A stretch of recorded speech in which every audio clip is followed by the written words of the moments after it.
Assalamualaikum warahmatullahi wabarakatuh. Perkenalkan, nama saya Sofia Nisa dengan NIM 2310111104.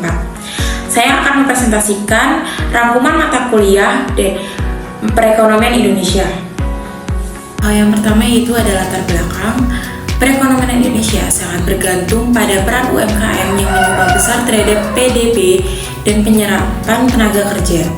Namun, di tengah persaingan global dan era digital, UMKM perlu mengadopsi strategi pemasaran digital untuk berkembang. Perkembangan ekonomi digital memberikan peluang besar, namun tantangan seperti kesenjangan teknologi dan literasi keuangan masih perlu diatasi. Di sisi lain, pasar modal juga berperan penting dalam mendukung pertumbuhan ekonomi melalui pembiayaan jangka panjang. Oleh karena itu, diperlukan pemahaman menyeluruh tentang keterkaitan antara UMKM, digitalisasi, dan pasar modal dalam menyusun strategi pembangunan ekonomi yang berkelanjutan. Apa saja sih peran UMKM dalam perekonomian Indonesia? Yang pertama yaitu sebagai penggerak utama ekonomi Indonesia. Yang kedua, meningkatkan kesejahteraan masyarakat. Yang ketiga, meningkatkan devisa negara. Yang keempat, sebagai pilar penting di masa kritis. Yang kelima yaitu mengentaskan kemiskinan. Yang keenam, meratakan tingkat perekonomian. Yang ketujuh, kontribusi terhadap PDB. Dan yang terakhir yaitu penggerak ekonomi global. Strategi pemasaran untuk UMKM. Yang pertama yaitu ada konsistensi dengan adanya konsistensi terhadap semua area marketing. Dan yang kedua, perencanaan konsep marketing. Dan yang ketiga, target market secara tepat pasar yang dituju. Yang keempat, menghitung anggaran marketing. Yang kelima, promosi dan iklan. Dan yang terakhir, customer relationship management, pengelolaan hubungan dengan pelanggan dengan tepat. Ekonomi digital di Indonesia. Ekonomi digital adalah aktivitas ekonomi yang berbasis teknologi digital seperti e-commerce, fintech, edukasi daring, dan AI. Di Indonesia, ekonomi digital berkembang secara pesat didorong oleh banyaknya pengguna internet, adopsi smartphone, pertumbuhan startup, dan dukungan pemerintah.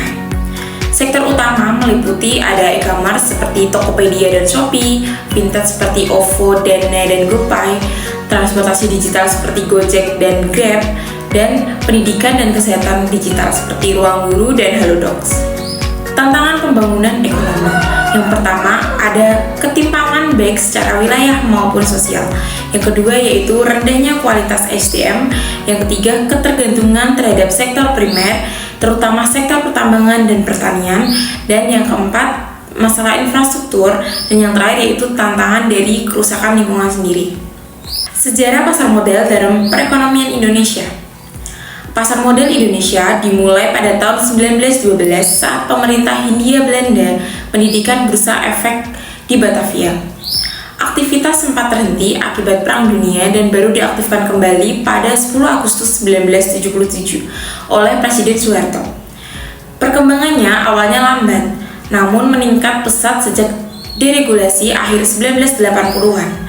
Pada tahun 2007, Bursa Efek Jakarta dan Surabaya digabung menjadi Bursa Efek Indonesia atau bisa disingkat BEI, yang kini menjadi satu-satunya penyelenggara perdagangan saham dan obligasi di Indonesia. Peran pasar modal dalam perekonomian Indonesia. Yang pertama yaitu pasar modal berfungsi sebagai sumber pembiayaan jangka panjang bagi perusahaan. Yang kedua, pasar modal juga berfungsi sebagai sarana investasi bagi masyarakat. Yang ketiga, menciptakan transparansi dan akuntabilitas perusahaan. Yang keempat, meningkatkan inklusi keuangan dan literasi keuangan masyarakat. Dan yang kelima, stabilisasi dan integrasi ekonomi nasional dalam ekonomi global. Analisis fundamental dalam pengambilan keputusan. Analisis fundamental adalah pendekatan yang menilai ekonomi keuangan dan kinerja perusahaan secara mendalam untuk mengetahui nilai intrinsik saham. Tujuannya sendiri yaitu untuk menentukan apakah suatu saham dihargai terlalu tinggi atau overvalued atau terlalu rendah undervalued dibandingkan dengan nilai sebenarnya. Analisis ini mencakup dua level utama, yaitu analisis makro atau kondisi ekonomi secara umum dan analisis mikro, kinerja individual perusahaan. Analisis fundamental juga memperhatikan faktor-faktor kualitatif seperti kualitas manajemen, kekuatan merek, posisi pasar, dan ekonomi pertumbuhan sektor industri. Dengan pendekatan ini, investor jangka panjang dapat memilih saham yang memiliki prospek bisnis yang solid dan berpotensi memberikan imbal hasil berkelanjutan. Analisis teknikal dalam pengambilan keputusan. Analisis teknikal berfokus pada pengamatan data pasar seperti harga dan volume perdagangan untuk memprediksi pergerakan harga di masa depan. Asumsi dasar dari pendekatan ini adalah bahwa semua informasi penting tentang perusahaan sudah tercermin dalam harga saham dan bahwa harga bergerak dalam pola tertentu yang berulang akibat perilaku psikologis pelaku pasar. Para analis teknikal menggunakan grafik harga dan berbagai indikator teknis untuk menentukan waktu yang tepat untuk membeli atau menjual saham. Analisis teknikal sangat populer di kalangan trader jangka pendek hingga menengah karena membantu mengidentifikasi sinyal masuk atau buy dan keluar atau sell yang lebih cepat dan responsif terhadap dinamika pasar. Namun, pendekatan ini juga rentan terhadap sinyal palsu atau false signal, terutama ketika pasar dan kondisi sideways atau tidak menunjukkan tren yang jelas. Dan yang terakhir yaitu kesimpulan.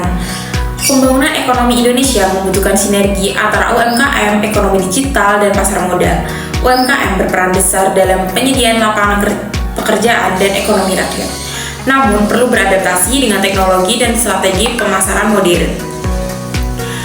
Ekonomi digital membuka peluang baru, tetapi menuntut literasi dan infrastruktur yang merata. Pasar modal menjadi sumber pembiayaan penting dan sarana investasi yang memerlukan pemahaman masyarakat terhadap analisis investasi. Kolaborasi antara pemerintah, pelaku usaha, akademisi, dan masyarakat sangat penting untuk mewujudkan pertumbuhan ekonomi yang inklusif, berkelanjutan, dan kompetitif secara global. Cukup sekian presentasi dari saya. Apabila ada salah kata atau pengucapan, mohon dimaafkan. Terima kasih. Bye-bye.